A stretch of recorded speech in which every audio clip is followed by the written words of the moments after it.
Yasir Nene Ama masih bersama Anda di Gelar Perkara, Saudara. Meraup keuntungan ratusan juta rupiah per bulannya. Polisi menangkap sindikat pengoplos LPG subsidi 3 kg, Saudara.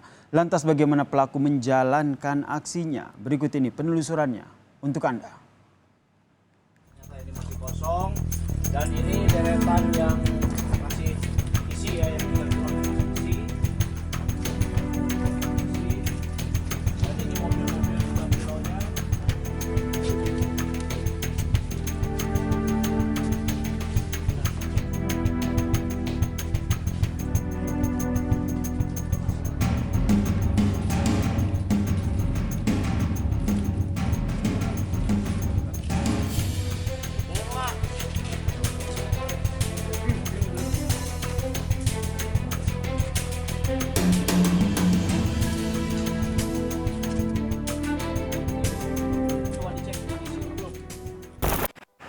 Saudara, Kepolisian Daerah Jawa Barat berhasil membongkar kasus pengoplosan ataupun pemindahan tabung gas LPG secara ilegal dari tabung gas bersubsidi 3 kg ke tabung gas non-subsidi 12 kg.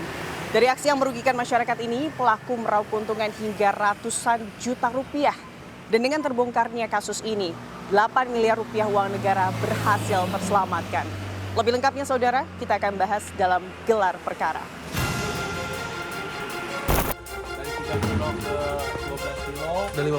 Kasus ini terungkap dari temuan polisi saat aksi pengisian bahan bakar LPG dari tabung 3 kg ke tabung 12 kg non-subsidi dilancarkan para pelaku. Tak kurang dari 400 tabung gas LPG bersubsidi berhasil diamankan dari markas pelaku.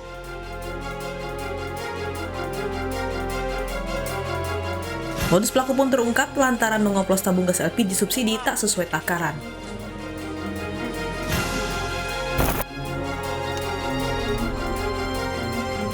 Tim gelar perkara pun mendatangi salah satu agen penjual gas LPG.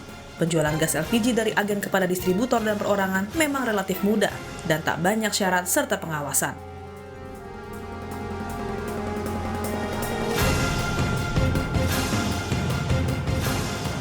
Untuk itu, informasi mengenai kejanggalan gas LPG yang beredar dari masyarakat sangat diandalkan. Kita pertama itu belanja dari SPBE, pengisian LPG. Kita belanja kembali ke gudang, kita distribusikan ke konsumen-konsumen ataupun ke langganan-langganan warung resmi kita. Itu bisa lewat telepon langsung, bisa telepon, via WA bisa. Jadi kita kirim langsung, pesan hari itu, kita kirim hari itu juga. Apakah itu bebas kemudian membeli ataukah ada persyaratan-persyaratan bagi pelanggan yang ingin membeli dalam jumlah besar, Pak? Kita nggak ada pembatasan untuk pembelian, Bu. Kita melayani satuan, melayani untuk partai besar. Jadi kita nggak terbatas harus. Tapi kalau dari pembelian seperti itu, misalkan ada yang mau beli bread gas ini ya, yang 12 kg dengan jumlah banyak, apakah kemudian ada mekanisme yang harus syarat-syarat menjadi agen mungkin atau seperti apa? Ya, kalau untuk langsung pembelian langsung di sini kita nggak ada syarat khusus sih. Tapi untuk jadi agen resmi kita, itu kita ada syarat-syarat tertentu yang harus dipenuhi, Bu.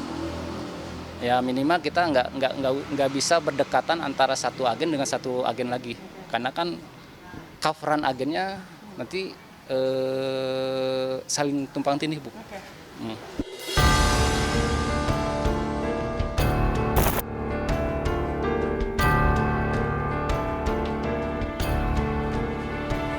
Berdasarkan keterangan polisi, pelaku sudah menjalankan aksinya selama 3 bulan. Keuntungan yang didapat mencapai ratusan juta rupiah per bulannya. Dan polisi juga menyebut bahwa ini mampu menyelamatkan kerugian negara hingga miliaran rupiah. Pada bulan Juni, awal Juni kemarin kita sudah bisa melakukan upaya hukum terhadap para pelaku penyalahgunaan niaga dan pengangkutan LPG subsidi. Ya, jadi pada saat itu diawali dengan adanya informasi yang kita dapatkan di mana di daerah Cilengsi, Bogor itu terdapat praktek penyalahgunaan tersebut. Nah, atas informasi tersebut kita lakukan upaya penyelidikan dan juga kita langsung melakukan pengamanan terhadap para tersangka dan juga melakukan penyitaan terhadap barang bukti yang ada di TKP. Modus pelaku ini apa ya? Motif pelaku? Modusnya adalah intinya dia memindahkan LPG subsidi 3 kg ke dalam tabung 12 kg. Di mana dalam hal ini memindahkannya 4 LPG 3 kg ke dalam satu tabung 12 kg. Seperti itu. Nah, dalam prakteknya itu pun dalam 12 kg ini itu tidak full 12 kg. Gitu. Sehingga mereka melakukan kegiatan ini mungkin juga untuk keamanan dilakukannya di tanah lapang. Seperti itu. Ya. Jadi tidak full seperti berat atau gram yang seharusnya begitu ya Pak ya? Betul. Intinya mencari keuntungan ya, karena memang dari harga yang berbeda jauh antara 3 kg dan 12 kg ini, di mana si para pelaku ini mendapatkan tabung 3 kg ini dari masyarakat sekitar dan juga dari para penjual-penjual memang penjual 3 kg gitu kan. Setelah dilakukan pemindahan kemudian dijual, itu yang mereka juga jual di daerah sekitar itu, masuk Jakarta, Bogor sendiri, Subang sampai ke Bekasi gitu. Baik. Kalau terkait keuntungan yang didapat oleh para pelaku, berapa keuntungannya Pak yang bisa didapatkan dari proses pengoplosan ilegal itu? Iya, jadi ya para pelaku itu membeli tabung LPG 3 kg itu seharga 18.000. Kemudian setelah dipindahkan ke 12 kg, dia menjual seharga 115.000 sampai 116.000 saat itu. Sehingga keuntungannya kalau memang kita hitung, karena yang bersangkutan itu mereka bisa menghasilkan memindahkan ya 280 tabung 3 kg ke dalam 80 tabung 12 kg. Ya, kalau kita hitung dari harga yang bisa dijual oleh mereka itu hitungan per bulan dengan barang bukti yang sudah kita amankan sebanyak 3.200 tabung, ya itu bisa 1 miliar per bulan. Baik. Ya, 1 miliar mendapatkan keuntungannya 1 bulannya itu keuntungannya. Instruksi Presiden bahwa sampai dengan bulan Mei kemarin itu kan subsidi pemerintah itu untuk LPG, BBM itu kan sampai 34 sekian triliun. Betul. Gitu ya. Untuk LPG sendiri itu ada sekitar 3.000-an sekian per kilogram gitu. Nah, dari kegiatan ini itu kita bisa menyelamatkan subsidi pemerintah itu sebesar 8 miliar per bulan. Baik. Dari hitungan subsidi. Penggunaan keuntungan itu bagi tersangka apa Pak? Apakah untuk kebutuhan sehari-hari atau mungkin ada kegiatan lain yang dibiayai dari praktik ilegal ini? Oke. Untuk sementara hasil pemeriksaan memang untuk kebutuhan mereka dan juga untuk pengembangan dari usaha gitu. Jadi pengembangannya saat kita amankan pun itu banyak sekali. Jadi ada beberapa dibuat sama mereka itu ada beberapa tenda gitu ya. Nah, keuntungan itu pun didapat untuk mengembangkan prakteknya mereka ini. Baik. Tadi ada 5 tersangka ya Pak? Ada 5 tersangka. Peranan dari masing-masing tersangka seperti apa Pak? Baik, jadi awal kali kita amankan itu kita mengamankan 3 orang dulu. 3 orang itu selaku pekerja.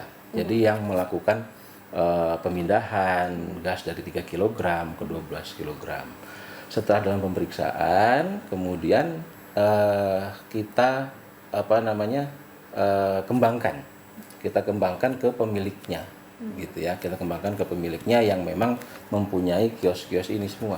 Oke, baik. Jadi ada pekerja, 3 orang ada pekerja dan ya. 2 pemilik.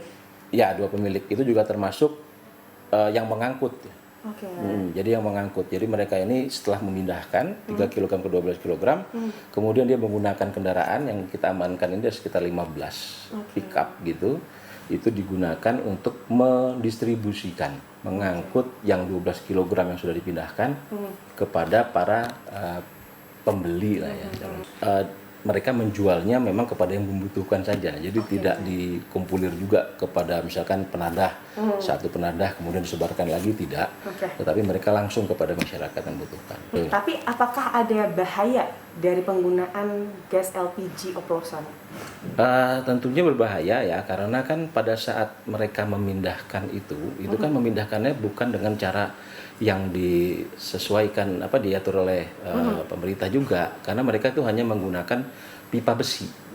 Jadi pipa besi itu yang juga kita sudah amankan. Jadi posisinya 12 kg itu posisi di bawah, 3 kg posisi di atas, disambungkan dengan besi itu saja. Nah itu kan tentunya dari silnya, kemudian juga dari isinya, tekanannya itu sangat berbahaya ya. Gitu. Nah, jadi di Bogor sendiri, khususnya di Cilengsi ini yang kita amankan, itu berdasarkan hasil keterangan itu sudah hampir 3 bulan. Gitu. 3 bulan. Ya. Sanksi dan hukuman bagi para pelaku apa? Jadi sanksi yang kita kenakan itu kita kenakan 2 undang-undang.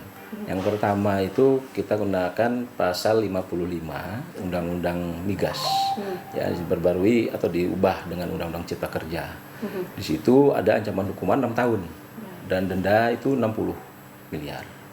Nah, yang kedua kita kenakan di pasal 62 Junto 8 itu tentang Undang-Undang Perlindungan Konsumen.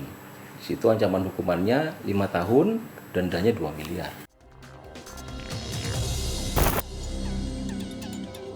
Dari kacamata kriminologi, tak hanya merugikan konsumen, kasus pengoplosan gas ini dinilai kurangnya pengawasan negara dalam hal subsidi. Anda bertanya berapa dirugikannya masyarakat, kita sangat-sangat prihatin karena sangat besar kerugian masyarakat, bukan hanya kerugian yang kita sebut sebagai kerugian materi ya, tapi juga kerugian moral di situ ya, karena masyarakat sulit untuk bisa mendapatkan kepercayaan dari pemerintah ya, padahal belum tentu hal ini adalah kesalahan pemerintah ya terhadap ini, karena agen itu kan sangat banyak di seluruh Indonesia ya, agen dari LPG ya, kemudian juga kalibrasi terhadap apa yang dia lakukan itu menyangkut undang-undang meteorologi, itu juga penting ya, selain undang-undang perlindungan konsumen, perundangan KUHP dan sebagainya, itu juga perlu kita perhatikan. Itu kan pertama ada peraturan perundang-undangannya, pengawasan itu kan dasarnya ada nggak aturannya.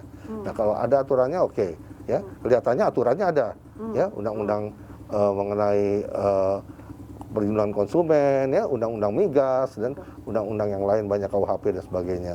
Kemudian juga profesionalitas dia, para penegak hukum itu dulu, atau juga para aparat yang melakukan itu ya. Nah, kemudian daripada itu yang penting sekali juga adanya sarana prasarana untuk melakukan pengawasan ya kan, begitu banyaknya gitu agen-agen itu ya, sampai tidak bisa terawasi sama sekali. Yang keempat, masyarakat. Ya, masyarakat di kita itu kesadaran untuk melapor ya dan sebagainya ya, untuk bisa melindungi dirinya dari itu juga sangat lemah gitu ya. Yang untuk orang miskin itu ditimbang itu enggak 3 kilo gitu. Pastinya ada 2 kilo paling banyak juga gitu tuh.